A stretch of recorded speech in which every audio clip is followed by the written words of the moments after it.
plus Hot Wheel. Saab, let me show you something right now. Live picture outside of the, it's not doing it. Can we take the live shot outside of what, there it is. Thank you very much. Look at that. That's, hey, did everybody like count out Saab for dead? It's alive. It's outside the Fox Business Studios. That's the brand new 9.5.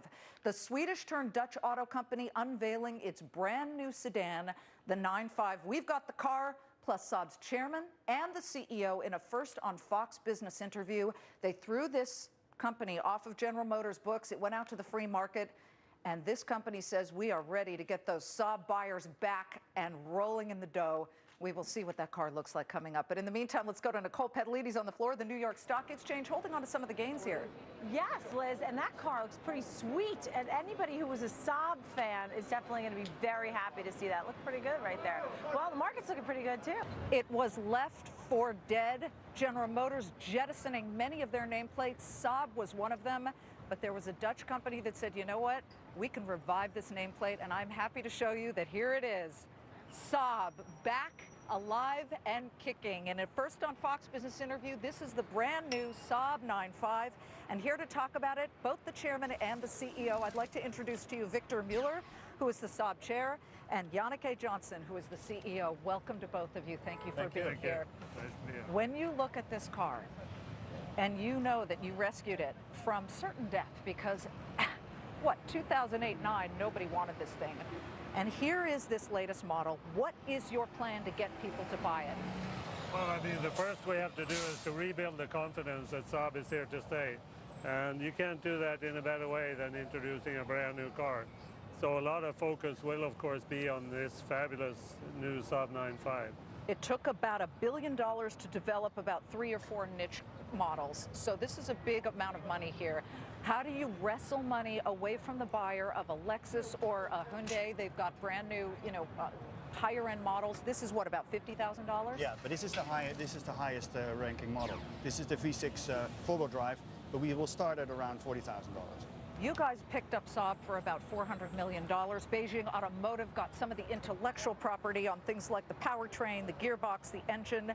But what is special about this brand new model? And in fact, Jeff, if you come around, we can start opening up the door here and you guys can talk a little bit about it. Looks very nice here. Let's make room for Jeff to go in.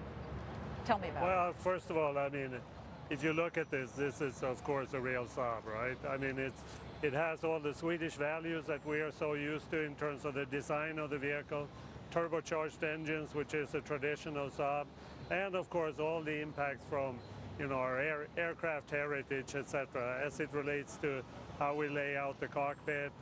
But then, of course, it is a complete new car in terms of its driving experience, chassis performance, etc., and all the electronics, which is very important in today's mind of the consumer, is of course included in this vehicle. You sold fewer than 21,000 Saabs last year, yet you'd like to get that number up to 125,000. That's a big jump. To get back into the psyche of auto buyers who may have thought, is this thing still even alive? I mean, where are the dealerships? Well, the dealerships actually managed to survive this crisis pretty well. First of all, because there was a lot of after-sales work that they could do. There were a lot of cars coming back out of leases that they could sell as pre-owned cars. And of course, many of them had other brands to live off of. Fortunately now we're back with a vengeance and we have this beautiful 9.5 coming into the showrooms right now. So most of them will do fine. What is your advertising plan? Because again, getting it out there to show people this is still alive and kicking as a brand. Well, first of all, you can say, of course, launching the car to the dealers and the existing customers is important. But, the Saab buyer is a very, very intelligent buyer in terms of utilizing the internet significantly. So internet will be one of the key medias as it relates to communicating this new car to the potential buyer. Jeff, you stay on this side. I'm going to get in on the driver's side, and you guys stand over here. As I go around into it, what are the pounds per square foot of torque on this engine? Because I'm trying to talk to the actual buyer who might be very interested in getting a Saab. Well, if you look at this, the top of the line, the 2.8 turbo, you have 400 Newton meter of torque and 300 horsepower. And this is, of course, the top of the line vehicle. But in true Saab tradition, you also have 4-cylinder turbocharged engines, which is You know, you can say the heritage of Saab, and that will give you an excellent performance as well. And this is actually where you would see the, as you call it, sort of a landing strip type of aerospace view as well, right? Well, with today's electronics, I mean, there is a lot of options how you can configure your car to your personal liking. And of course, the screen and the display and the panel is what's giving you the ability to do that. I'm laughing because there are cup holders, and you know, Volvo for a long time wouldn't put cup holders in. You know, the Swedish, they're so big on safety. Talk about the safety plan of this car. First of all, the car, of course, has 4-star Euro NCAP, which means that it is at the top of all the safety tests. But what we're more focused on is the real-life safety. In other words, we have features like head-up display, so you as a customer, you know, can see the information, important information in the windscreen rather than look around, and other features similar to that. As we finish up, you know, give your pitch, because the Saab buyer of the past, they're a special breed, are they not? Definitely they are. Right? Definitely they I are. mean, my husband bought 2 of these things. He's a special breed. Let me tell you. I said, what is so great about Saab? He said, you just have to drive one. Well, first of all, it's a driver's car, truly a driver's car. And secondly, Saabs are always different. They have a different design feature, the different design philosophy. And this car is a true Saab. This is a car developed by Saab.